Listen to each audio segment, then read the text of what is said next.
Hey, welcome everybody to Spirituality Adventures. We're glad you're tuning into this episode.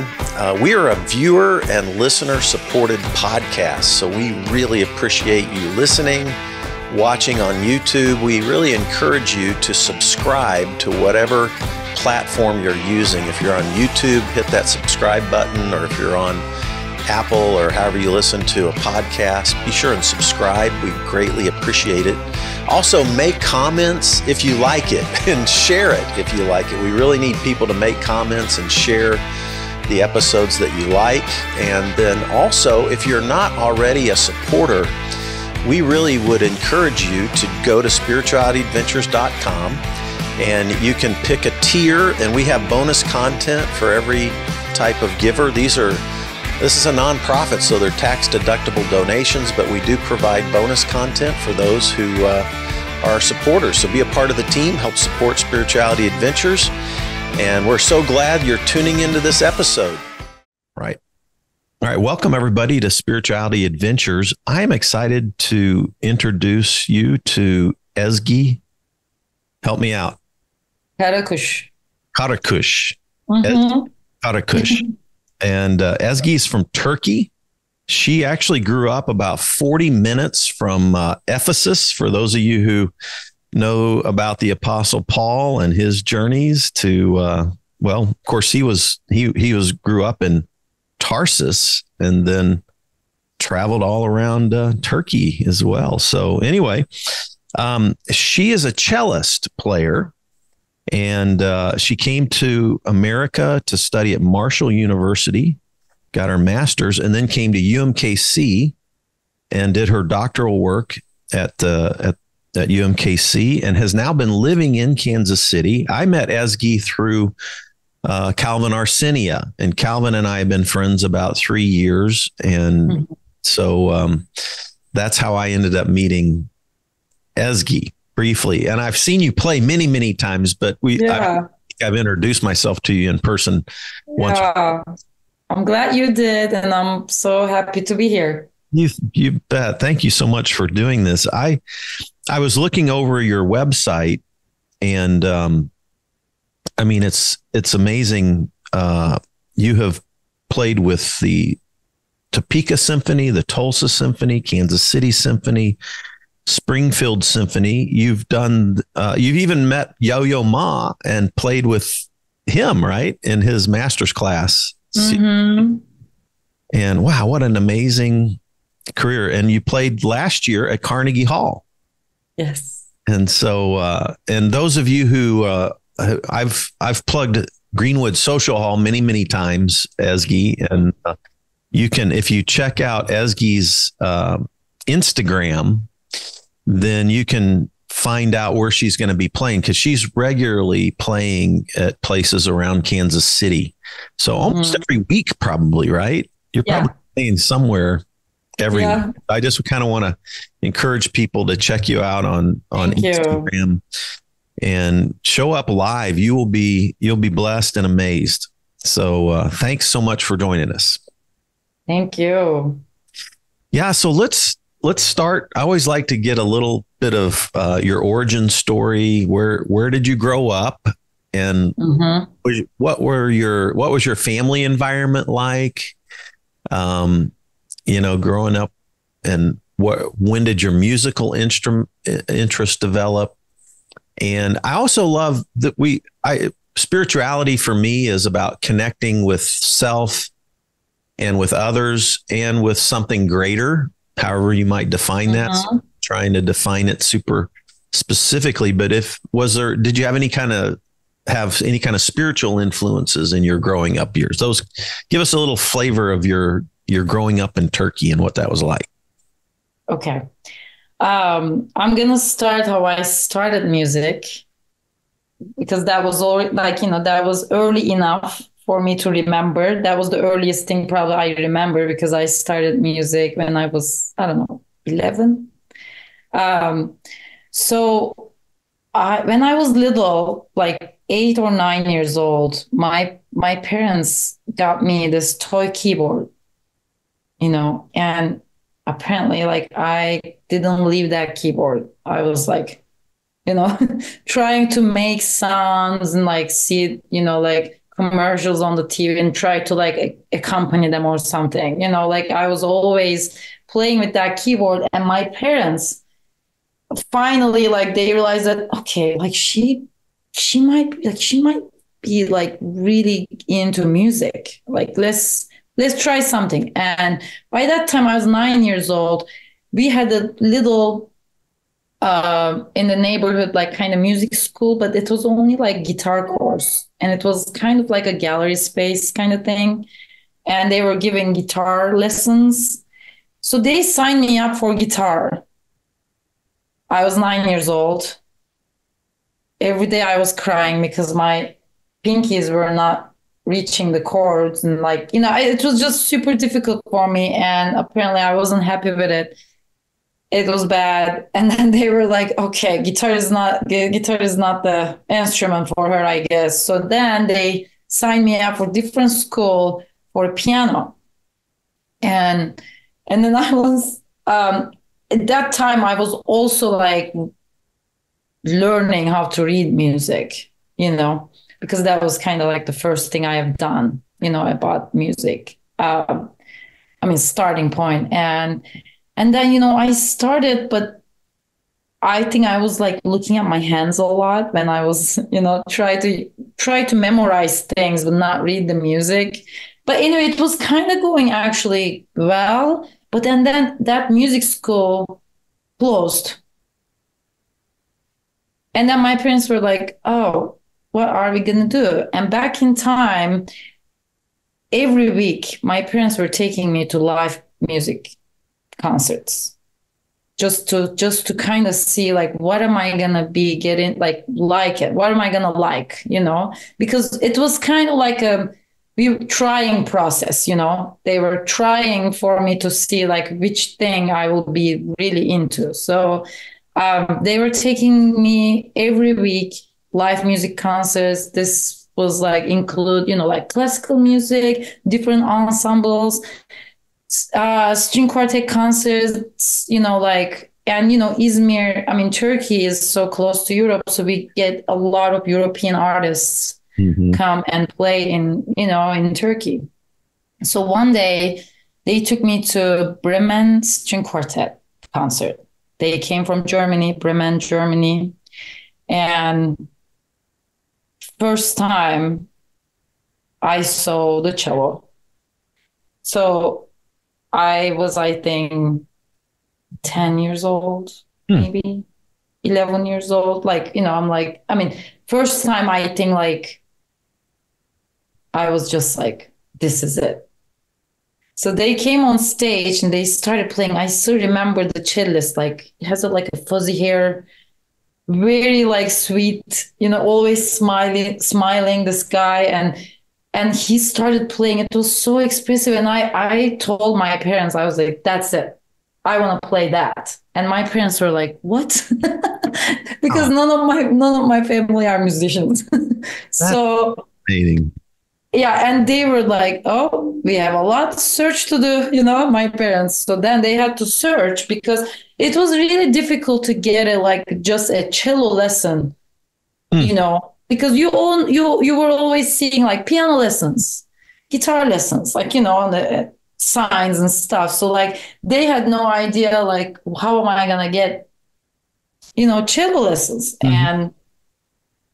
And then they searched that there were conservatory auditions were happening actually for my age. So you start really like when you're in middle school, basically. You audition for getting into a music school.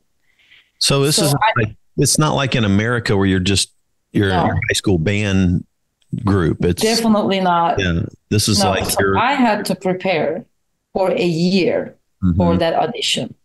So it's like a kind of like a year training, I will say. But this audition process is divided by 3 sections. So you have ear audition.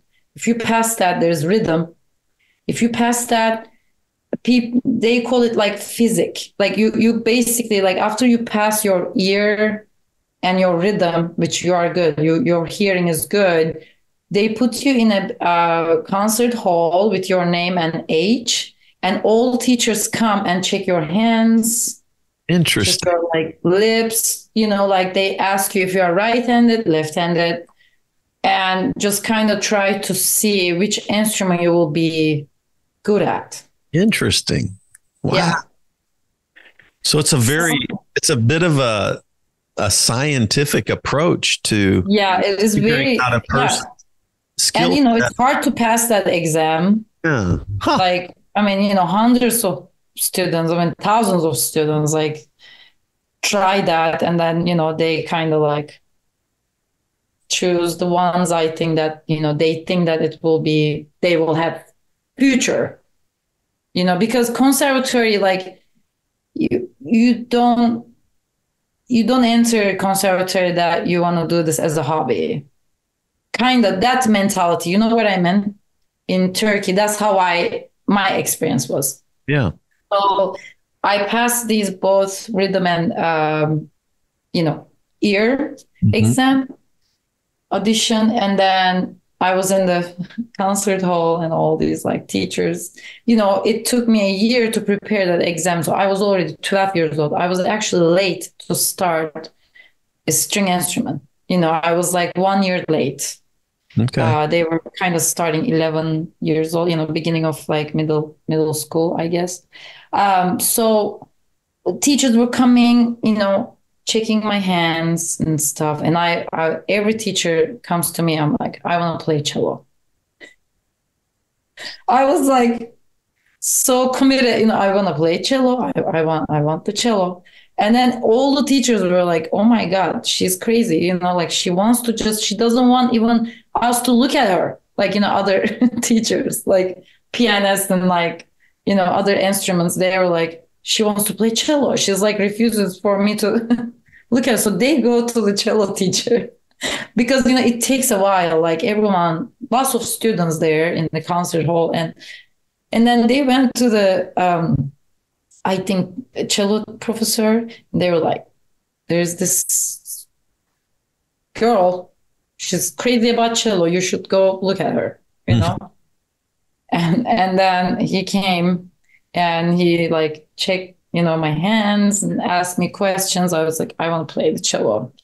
Wow. I don't care, And then they actually, he was like, okay, well, you are into my studio. Here we go. And that's how I started.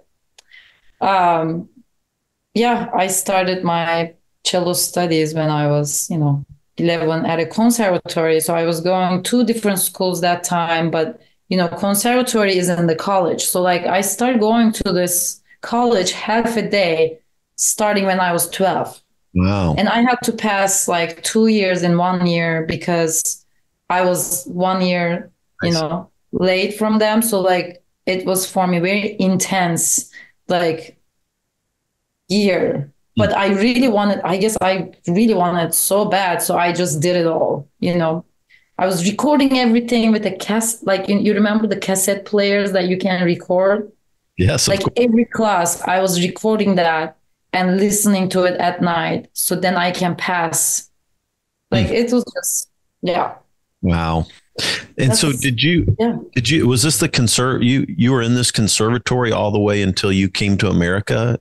Yeah. Just like did you do a bachelor's? In Turkey in this conservatory? Yes. Basically? Okay. Mm-hmm. Then you went from there to West Virginia. Marshall, I know.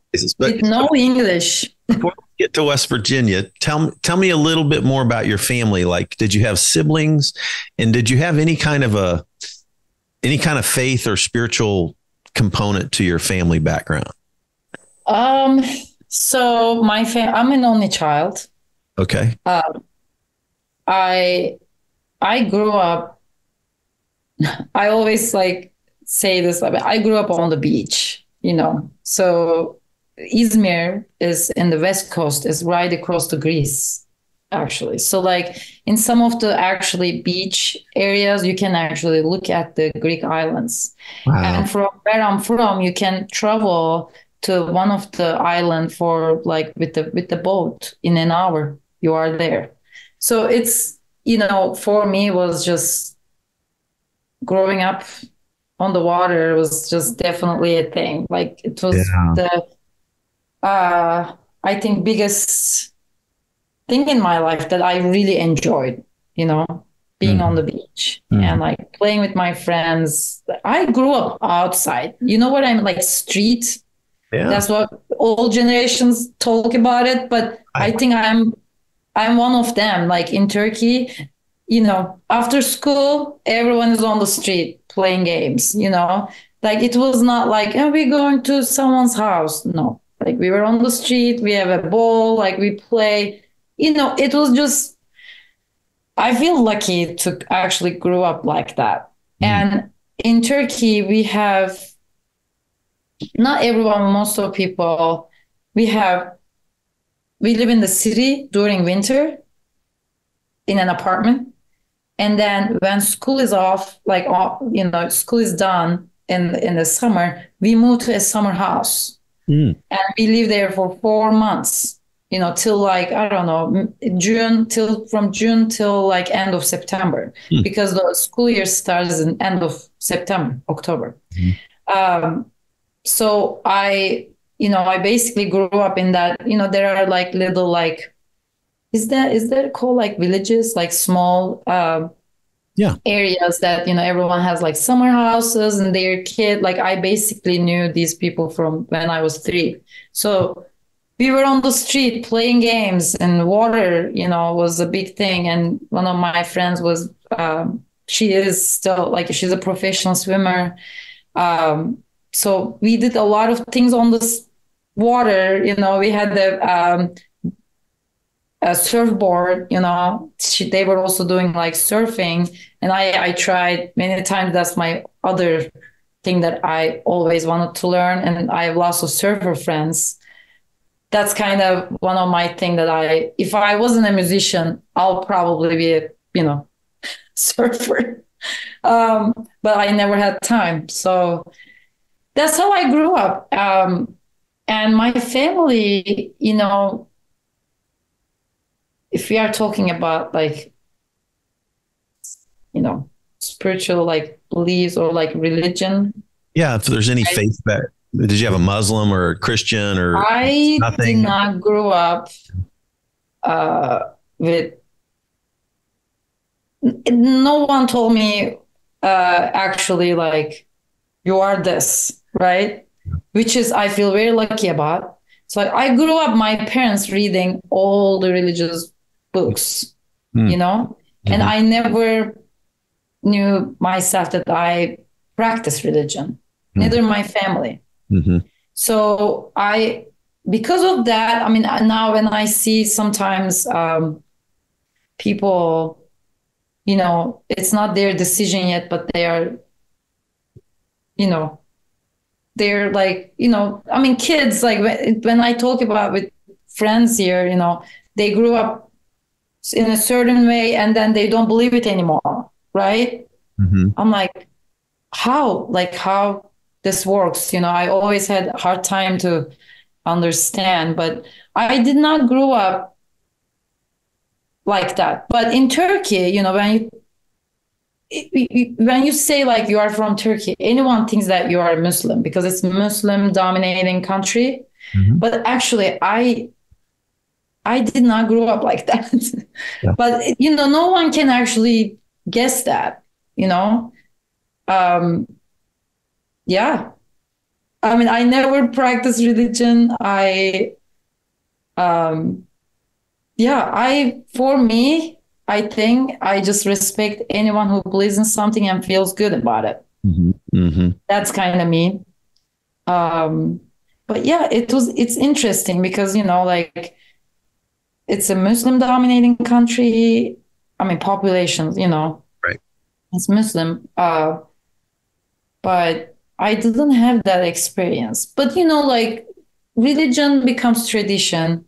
Of course, when there was like a AIDS, you go to your grandma's house, kiss her hand and sit together.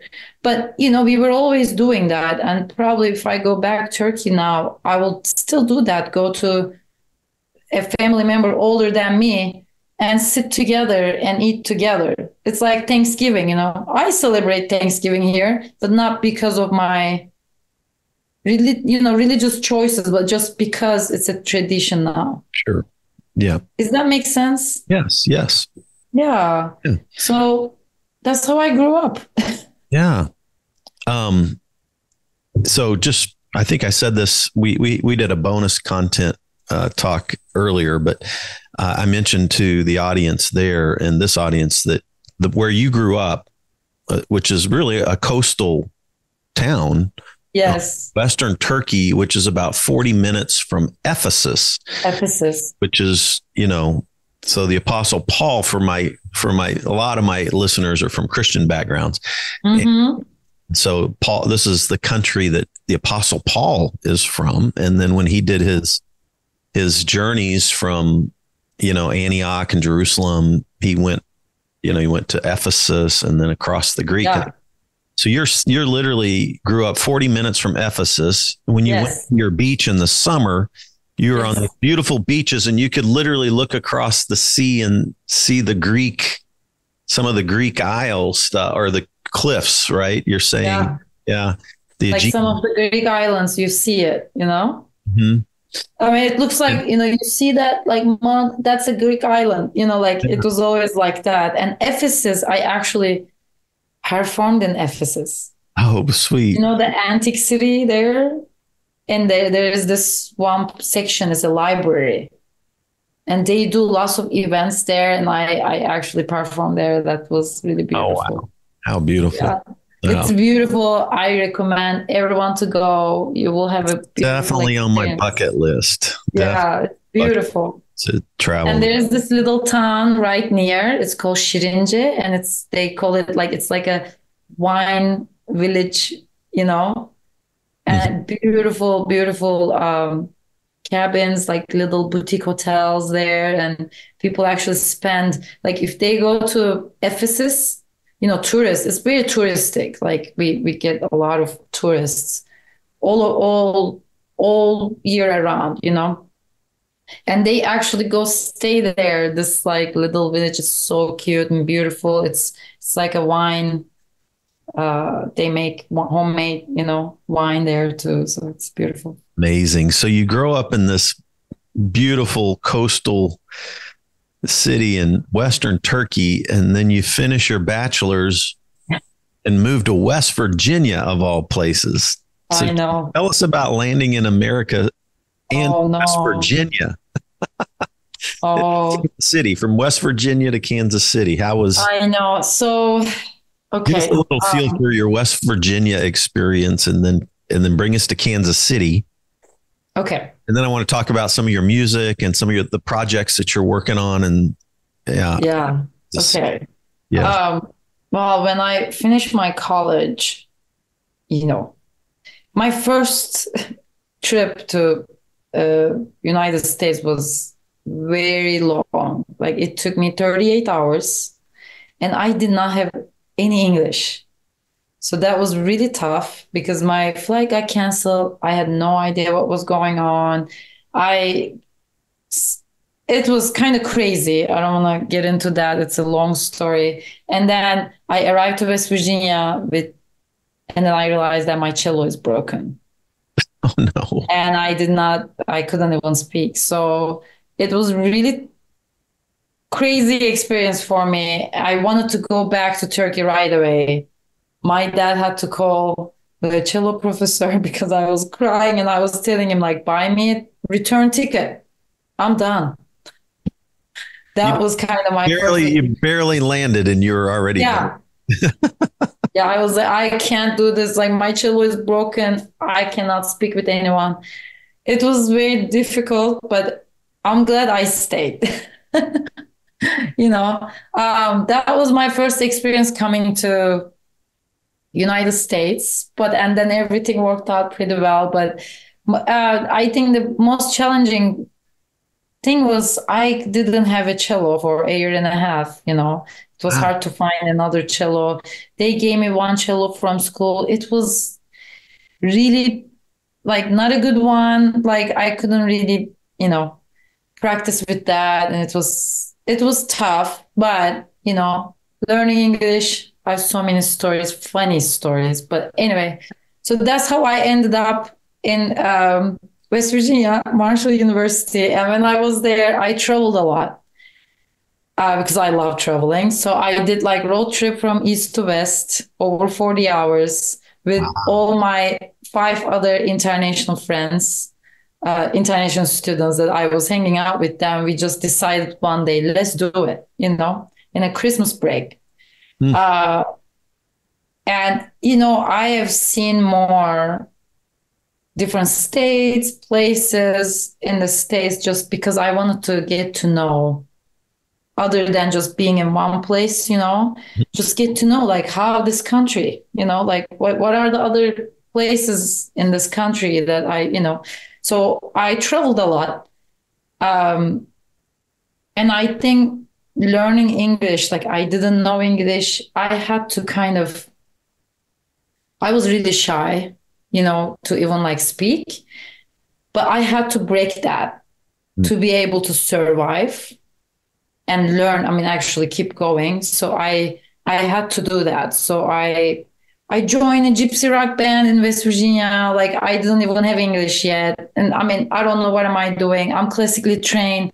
I didn't even know what to do, but that was I wanted to start collaborating with lots of different people, So that was another experience that actually really helped me.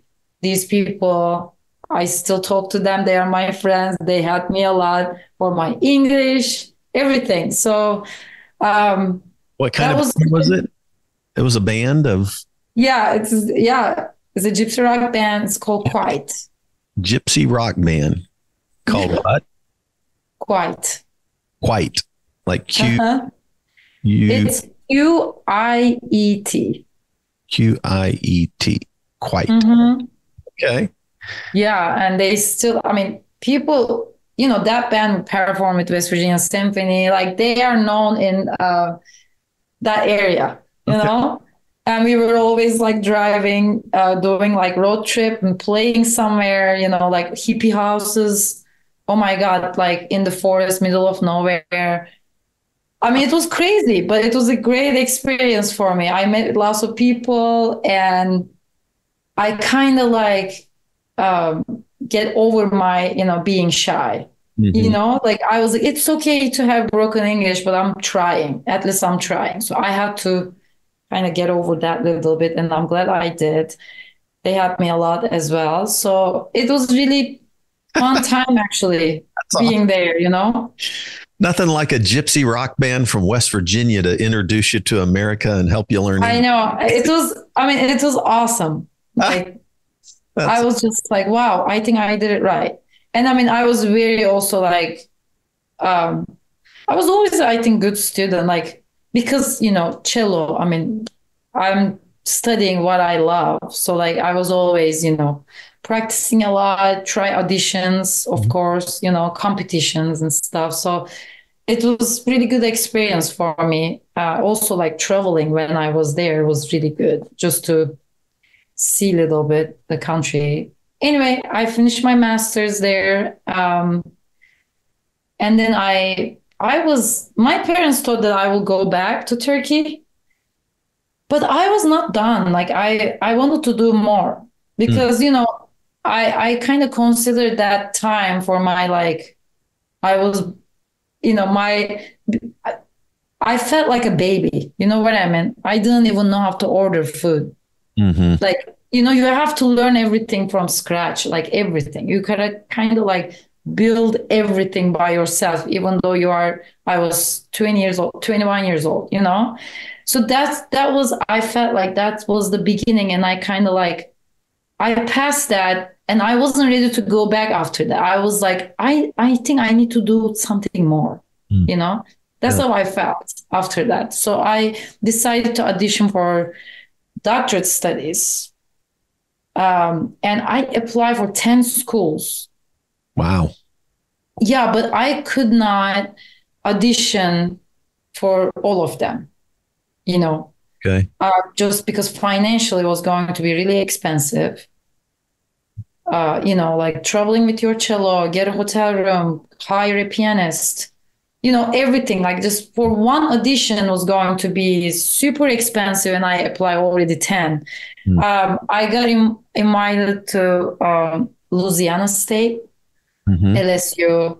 I auditioned at Rutgers, CCM, like everything, but I had 2 months to get a letter from a school about the scholarship, and I had to go back to Turkey, apply a new student visa, come back, drive a U-Haul truck to wherever I will be going for my doctorate. So I had 2 months to do all those things. So, and when I came to actually audition for Kansas City UMKC for a day, and the cello teacher at that time actually like gave me he told me that you don't have to travel with your cello, so I can give you one here and you can play with that. So that was really helpful for my, expenses. So I did that, and then I went back to West Virginia, and I'm like basically moving out, like I'm selling stuff. I sold stuff like in the flea markets. I did garage sale, whatever. Like I did everything you can ever imagine to just like do, sell stuff just to make sure that I have little bit stuff that I can put in the storage, go back to Turkey, apply a student visa. So the first letter I got for the scholarship, and I really like Kansas City actually when I came here. I was for a day because I was like, wow, actually this is pretty cool. And I read more about it and I really liked it. And I was kind of like, okay, let's see what happens, the audition process. So I'm waiting from lots of school. And actually UMKC was the first school send me a letter with the full scholarship. And I had to like sign it, mail it back, go back to Turkey. I have only 2 months to do everything, apply for a new student visa, come back to West Virginia, get my stuff, rent a U-Haul, drive to Kansas City 14 hours, and find a place to live. And that's how I ended up in Kansas City. Wow. What year was it? 2013. 13. Okay. So I moved to United States 2009, end of 2009, August 2009. With no English, I had to do English courses. And I started my master's 2011. Yeah. One of my really close friends, in fact, it's the friend that introduced me to Calvin, is a guy named Tim Place. And he did his PhD at UMKC, but he would have been there before you got there. Maybe. Yeah. But, yeah. Well, I'm so glad you landed in Kansas City. Yes, me too. Yeah. So, let's talk. You graduated with your doctorate in what year? 2015, 16, 18. Okay. 2018. And, give us what are like some of your highlights of your, since you graduated with your doctorate, what are a couple of the highlights of your musical career that you're most proud of, let's say, just in the last 10 years, maybe? I definitely That's a big one. So I was just, Yoyoma. yeah, say that. Tell us about that one. Where was that at? Was that at the Kaufman? And he came here to Kansas? Yes, so he was going to have a concert with Casey Symphony, and he wanted to do a master class, and they wanted to choose. So I think they wanted only 2 students, and they wanted to share with KU and UMKC, right? Like one from KU, one student from UMKC. And yeah, I was one of them, and I feel so lucky about it. And I hear he's just a genuinely beautiful human being. Amazing. Oh. I think that was eye-opening experience for me, I think, playing for him. And the way, you know, the way everything happened was just so beautiful. It was in front of a lot of people. And then I was working at Harmony Project that time. He came to my work. I was, work with my students. Like, it was just so beautiful to see someone that known and amazing, and also very humble and very open. That was a beautiful experience playing in front of him. Mm. And with a lot of audience, of course. That's beautiful. Yeah. So I was just in Telluride, Colorado, just over Memorial Weekend, just a few weeks ago. And it's a documentary film festival. It's one of the oldest film festivals in Kansas City. And it's primarily focused on environmentalism and outdoor adventure, as well as social justice issues. But there was a drag queen at Mountain Film named Patty Gonya, and she had done a music video with Yo-Yo Ma on a glacier that is melting, and it was an environmental climate type video. And we got to see the premiere of this video at Mountain Film. That's amazing. And it was so cool. Well, I'm not sure if it was the premiere, but anyway, they showed it. Patty was there, and then they showed this beautiful piece with Yo-Yo Ma out there. Yeah. On a glacier, that's amazing. I mean, that's what he has been doing, travel the world and play all these like places that you don't expect. It was so cool. Yeah. It's amazing. It's so beautiful. I mean, what he's doing is so beautiful. That's kind of, I think, like, became kind of my goal to do, like travel, connect with people, learn their music, learn their culture, but also share your music and be together. Like, that's how I look at it now. So I've been listening to your album that came out in 2023 called Warmest Wave. Yes. And as I mentioned to you earlier, before we were this podcast, that I've been training with Tara Brock and Jack Cornfield in mindfulness meditation, which has been really helpful for me, because I had gone through a lot of trauma and different things like that. And it's been something for my own health, but then that's awesome. I'm a teacher at heart. So I start learning and diving in deep and then trying to share things with other people. So I have loved your album as an accompaniment to some of my private meditation times, and just so beautiful. I want to give us a background of this album. It's called Warmest Waves. Came out in 2023. There's 6 pieces on there, 6 musical pieces.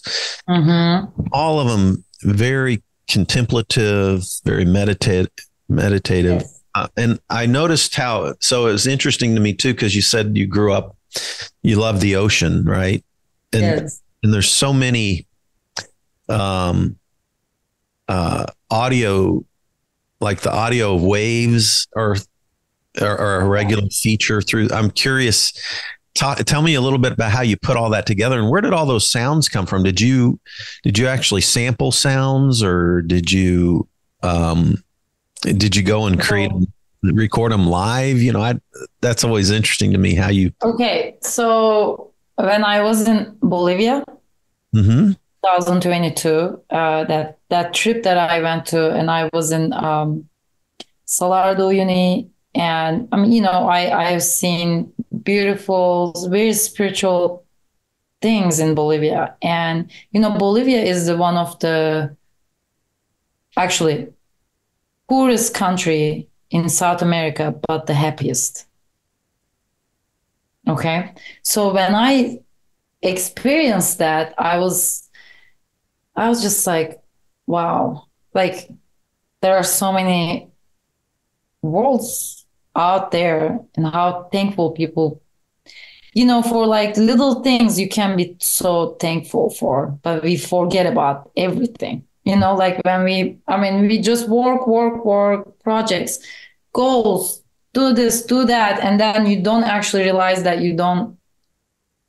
Wait a minute, like I had that moment. I was like, wait a minute, I wanna create something that people can just get away with their daily stress, something that they can just rest and listen to inner self a little bit, Mm-hmm. And when I was in Bolivia in Salardo, I was like, I want to have a meditation album, and I want to do it with Amado Espinosa. He's from Bolivia. Mm-hmm. And I was like, I have to do this with him because I already experienced where he is from. So I felt like we have something that we can do it together. Mm. And I talked to Amado. I was like, Amado, I had a great experience there. I stayed with Amado's sister. Oh, wow. Yeah. And I told him, I would love to do a meditation album with you, sound meditation album. What do you say? And we were like, he wanted to do it as well. And we thought about it. And we were like, let me know what's in your mind, what's in my mind. We kind of collaborated this idea. Do you know Amado Espinosa? Well, I know him only through you. I didn't. Okay, he's great. He's a great, great artist. He can play 40 different instruments, and he also makes them. Wow. So he is very spiritual. I always felt so grounded and in peace when I work with them. So this process actually was so beautiful. Like we decided, Amado was like, okay, we will have a whole album. We wanted to do, whole album, not like EP or a single. And he wanted to play, like 5 different instruments for each one. So then each one has different pitch, like different, scale. So then we had to prepare a drone, those sounds in the background. So Amado actually prepared them, deciding which instrument he will use for each one. And before our recording session, we meditate. We burn Palo Santos. Yeah. Each time, we set our intentions. Yes. And we start the recording session. Like we start each one like recording session like that. It was so spiritual, so beautiful. And it was the easiest recording project I have ever done.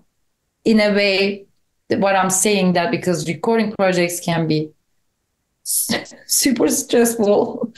You want to just like redo this thousands of times just so then you can decide which one is the best. And with Amado, everything went so smooth. Like we improvised, we meditate, set intentions, and we improvise. So you have to be very connected, in that moment. So that was beautiful. That's how we created that. And I'm so glad we did it. We just had actually sound meditation last week at the Greenwood with Amado. Yeah. I was in New York. Oh, really? Event in New York. Yeah. I would have been there. So I missed it. We might try to do this again before I go to Turkey for a little bit. Okay. Maybe end of June. Okay. I'll try to be there. And then like some of the sounds that were nature sound, like wind and waves and different things. Yeah. Where did you draw those samples from? It's just, I think that like Intentions and Amado like created those sounds, and they actually like from the nature. That's what I was wondering. Yeah, they are from the nature. Yeah. Like it's not like computer made. Right. It's You not. actually, it sounded real. Like it didn't Yeah, sound, it is real. it didn't sound Yeah. created Yeah. electronically. So Yeah. curious. Yeah. Beautiful. That's why it's like so beautiful. I mean, so it's so real. Like it's not, I don't know, it's very special. Yeah. I had a friend who would go out and sample, like record real Yes. sounds in nature, and then mash those together and create Yeah. beautiful Yeah. music out of nature. Exactly. Yeah. It's So beautiful. tell us about some of your projects that you're working on here in Kansas City. You've got this. You're an adjunct professor at a couple of universities, or I was, yeah. So I did a lot of, teaching back in time at colleges. Now I actually only have a private studio. okay. I teach cello, I have private students. I am part of KC Cello Society. We are actually starting our summer camp this week. Actually, tonight is our first, first session. We do some events, every year, maybe like 2 or 3 times. We definitely have Christmas events always. All the cellos sign up, and we have a cello orchestra. It's very beautiful. I am part of an ensemble Iberica. You're probably familiar. We have been doing a lot of amazing things together, and we have a trip to Turkey. We are organizing. This is gonna be the 2nd year doing that. It's sold out. I'm so happy about it, and I'm so excited for that project. I started writing a lot this year. I had finally time to do, focus on my thing a little bit, and it's been a great journey, I think, for me to just, make those ideas come to life. So that's going to be kind of my other future project. I also have a new group based in New York. It's called Paleofuturists. That we are 5 musicians, 3 of them based in New York. We had concerts in New York last month. It's beautiful. I think that's Where going did to you be. play in New York? We played in Rockwood. Okay. We played in Sounds of the City, New York City, and we played in Colombian Embassy. So our guitarist is from Colombia. And it was beautiful experience. I hope we will do this again soon. Yeah. So I have been also, I play. I love being a part of Ensemble Iberica, and we always perform. We perform a lot. Sometimes me and Bo, we do a duo concerts too, besides the big, like season concerts. This week, actually, we are performing me, Amado, and Bo. Amado is joining Ensemble Iberica this week at Inglewood Arts. Okay. What day? It's going to be June 22nd, Saturday. Okay. All right. At 7 p.m. It's going to be beautiful. I'm so excited. I think we will be playing also my original tunes as well. Okay. So, yeah, I'm very excited about it. And then Sunday, we are playing at KC Museum, Kansas City Museum, on Sunday. Excellent. Yeah. And what about Harmony Project KC? Is that still something going on? No, I worked there though for 8 years. Okay. I was a teacher. I was a cello teacher there. I had a great time. I miss my students sometimes. Okay. Now they are all going to colleges, and their last year at Harmony Project. So it was a great experience to work in such a great organization. And what about You say you have a private studio, so you still have students that work. Yes. With you. What are the ages? How young do you start? Actually, all ages. I have students from 10 years old till 45. Okay. Or like, I teach all levels. Okay. Like middle school, high school. Yeah, I have mixed of students, not just one, like I have mixed of students. All right. Which makes it more fun. Might be some parents out there that want their kids to start learning cello. So, well, so how do people find you? Give us your website and, just the best way to connect with you. Yeah. So my website is my full name, ezgikarakus.com. But also, Instagram, I post a lot of things on Facebook and Instagram. It's all my name, Ezgi Karakus. They can also find my Instagram account as cellist_ZG. I can also write these for you. And on Facebook is my full name, Ezgi Karakus. They can also find me there. I mostly try to, post everything that I do on social media because I feel like it's easy way to reach out to people. I, post lots of videos too, music videos. That's the great way. My email, they can reach out to me through my email, ezgicello@gmail.com. All right. So it's Ezgi Karakus. ZGI. Karakus. Did I say it? Did I do okay? Yeah. Karakus. It's Karakus. Yes. Ezgi, EZGI, and then Karakus. Karakus. Yes. So, well, thank you so much. We're gonna have one of your musical pieces that we're gonna put in here at the end of the interview so that people can hear some of your music if this is their first exposure to you. And you can go to Apple, Spotify, and check out that album that we talked about, The Warmest Wave. Warmest Wave. Great album for contemplative and meditative types of either groups or by yourself. Very beautiful. So yes. Well, thanks so much for joining us on Spirituality. Thank you for having me. And I'm so grateful that you're in Kansas City. So thank you. I will be seeing more of you. And thanks everybody for tuning in to Spirituality Adventures. And we'll see you next time.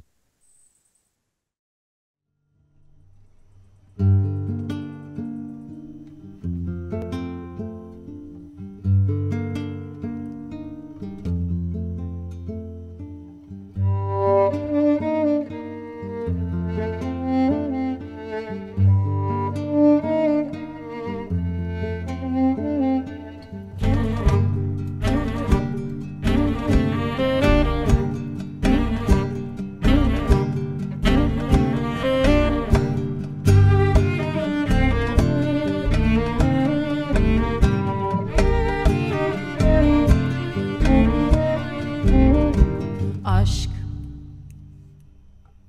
bu değil,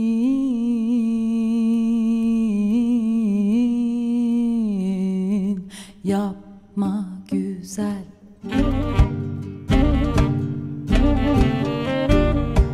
Aşk bu değil,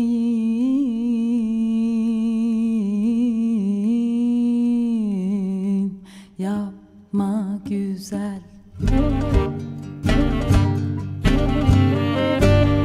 Sen insanı öldürürsün, sen insanı güldürürsün.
Bu değil,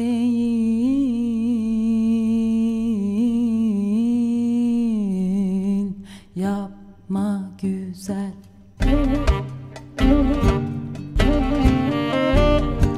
Aşk bu değil,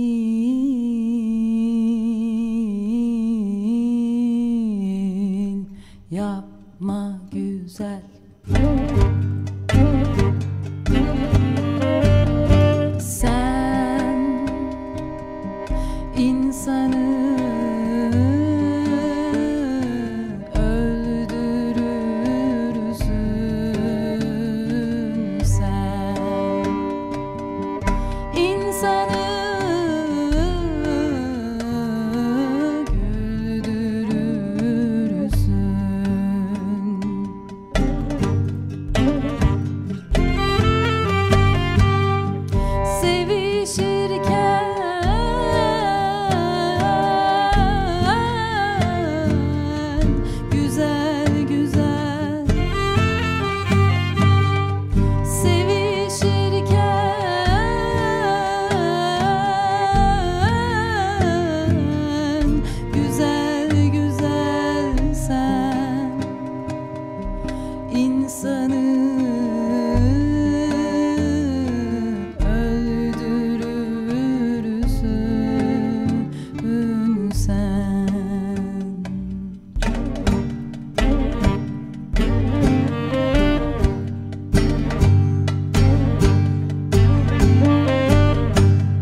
Thank you.